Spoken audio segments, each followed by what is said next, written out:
what we need now are leaders and solutions that are grounded in the future. The Democratic Party, well, they've long given up on working men and women. And now it's going to be up to us to decide, what are we going to do? Because if you believe in a constitutional republic, you believe that our rights come naturally from God and that a majority shouldn't take them away from us. The battle over religious liberty created the United States of America. I believe the United States has a role to do that, and we better start doing it soon. A collection of scenes featuring presidential candidates from this weekend's Faith and Freedom Coalition Conference. And it's a good place to start with our roundtable. Please welcome to the round table the president of Citizens for Self-Governance, Attorney Mark Meckler, Skyping in from Grass Valley, California, a good place to discuss grassroots politics. Also back with us from Washington, Newsmax chief political columnist and White House correspondent John Gizzi. Gentlemen, our thanks to you both. Now, Politico seems to think that in this cavalcade of candidates, Senator Ted Cruz stole the show while Senator Marco Rubio fell flat.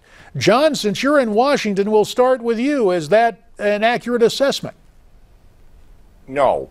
And with all due respect to Politico, which is a fine publication that I read, I have to say they do a tremendous disservice to two other people.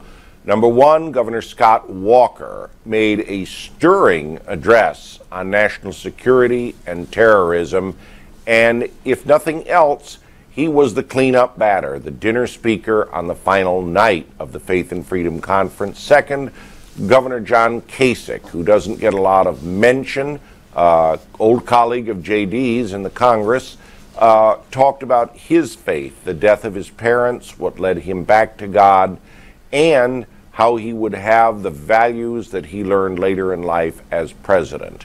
He got a standing ovation, and I might add, he gave an exclusive interview to my colleague Jolie Friedman and me shortly after he walked off the stage in triumph. Well, good. We will be monitoring for that exclusive interview. Now let's get the exclusive analysis from Mark Meckler. Mark, your take on the cavalcade of candidates. Who stood taller than the rest from your perspective?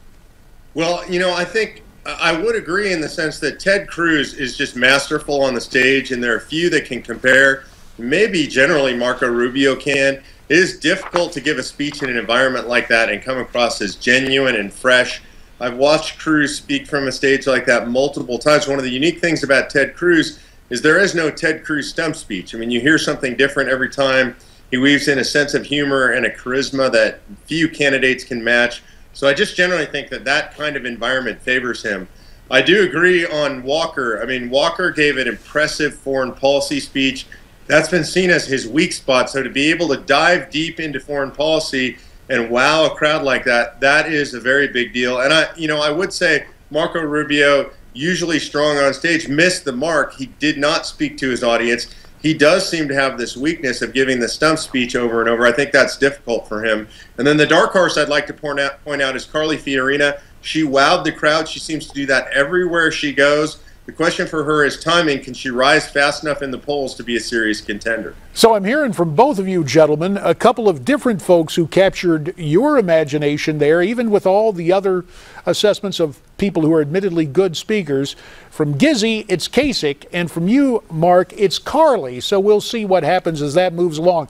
The whole Rubio situation, Politico really seems to be offering up Florida's junior senator for extra scrutiny. For example, Politico with another article saying early state insiders say Rubio's lack of national experience parallels a little too closely with President Obama, and basically that Marco Rubio has an Obama problem. Mark, do you think he does? No, I think that's outrageous. I think you can make a surface comparison in the sense that they're both first-term senators.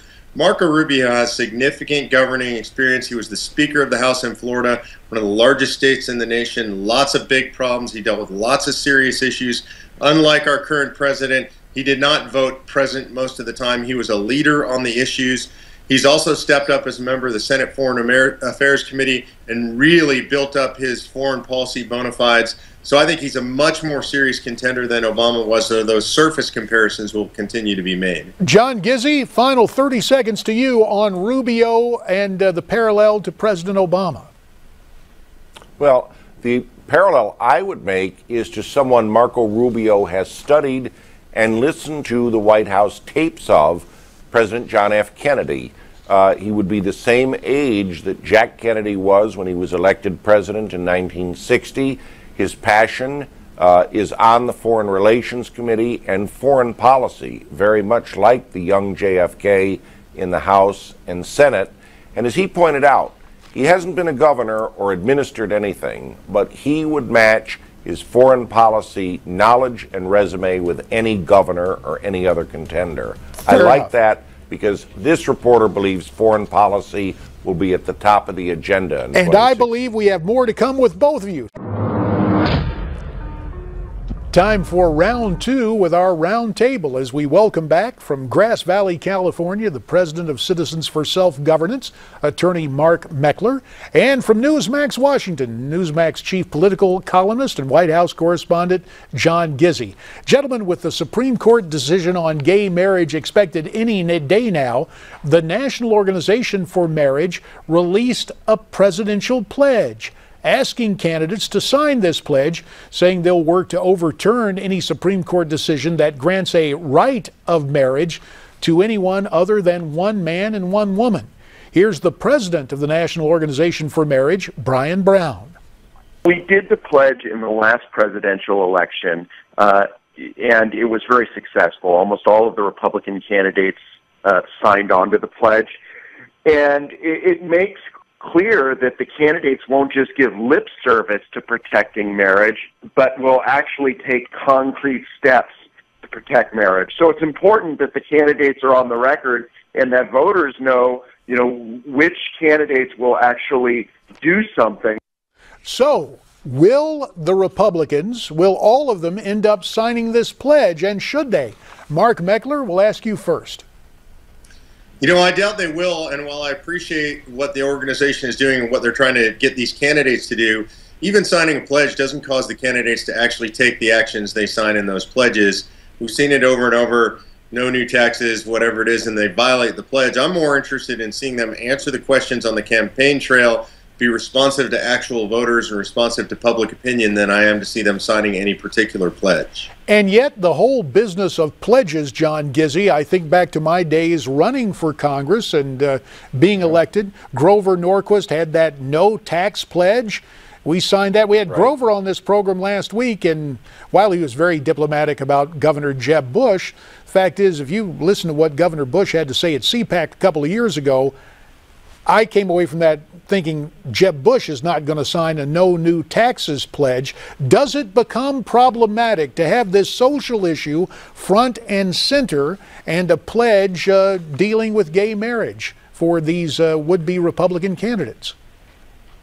Well, it certainly does in the national media, and it will certainly do that with a number of voters, particularly younger voters and independents. Now, that said, one notices a number of the candidates are just crafting the entire issue in different terms. Were the Supreme Court to allow the current situation to stay, which is it is primarily a state issue, then you will find candidates such as, say, Governor Walker of Wisconsin or Governor Kasich reminding voters that their states spoke on this in initiative and referendum in the last 10 years, by resounding margins, I might add. And I know that both of them have said if the citizens of Wisconsin and Ohio, respectively, pursue another initiative and they vote on it and revisit it, they'll respect the decision of the voters. But until then, they respect the decision of the law in their states. So they're looking at it in the language of the 10th Amendment to the Constitution, the rights of the states to do things that the federal government has not prescribed or are not prescribed by the Constitution to the federal government. Mark Meckler, we should note that Mike Huckabee and Rick Santorum have already signed this pledge. Do you expect they'll have company, I think, for example, of Dr. Ben Carson, or will most of these candidates take a more, quote, nuanced view of gay marriage, in your estimation, Mark? I think you're going to see most of them take a more nuanced view. Obviously, Huckabee and Santorum, this is right in their sweet spot. For other candidates, not so much. And I think what's important is the candidates, this is a rapidly developing issue, and the candidates are trying to figure out how to best approach the issue from a governance perspective. I agree with John. I think most of the candidates are going to see this as a states' rights issue, a 10th Amendment issue, and they want the freedom to deal with it in that way, and they're not going to want their hands tied by a particular pledge. You know, the whole construct of the 10th Amendment, it's interesting to see so many people talk about it. Rick Perry was on my Newsmax Prime program Friday night talking 10th Amendment, and yet, John Gizzi, the template for this seems to be what Rand Paul was saying very early, his kind of libertarian/Republican orientation. Let the states decide a number of issues. Are we going to see a more libertarian-leaning Republican Party, John? 20 seconds to you, then we'll let Mark finish up with it as well. I think, again, we're going to see a Republican Party that focuses on national issues, but said there are things that are reserved to the states. And certainly a number of the candidates, I mentioned Walker and Kasich, have touched on it already.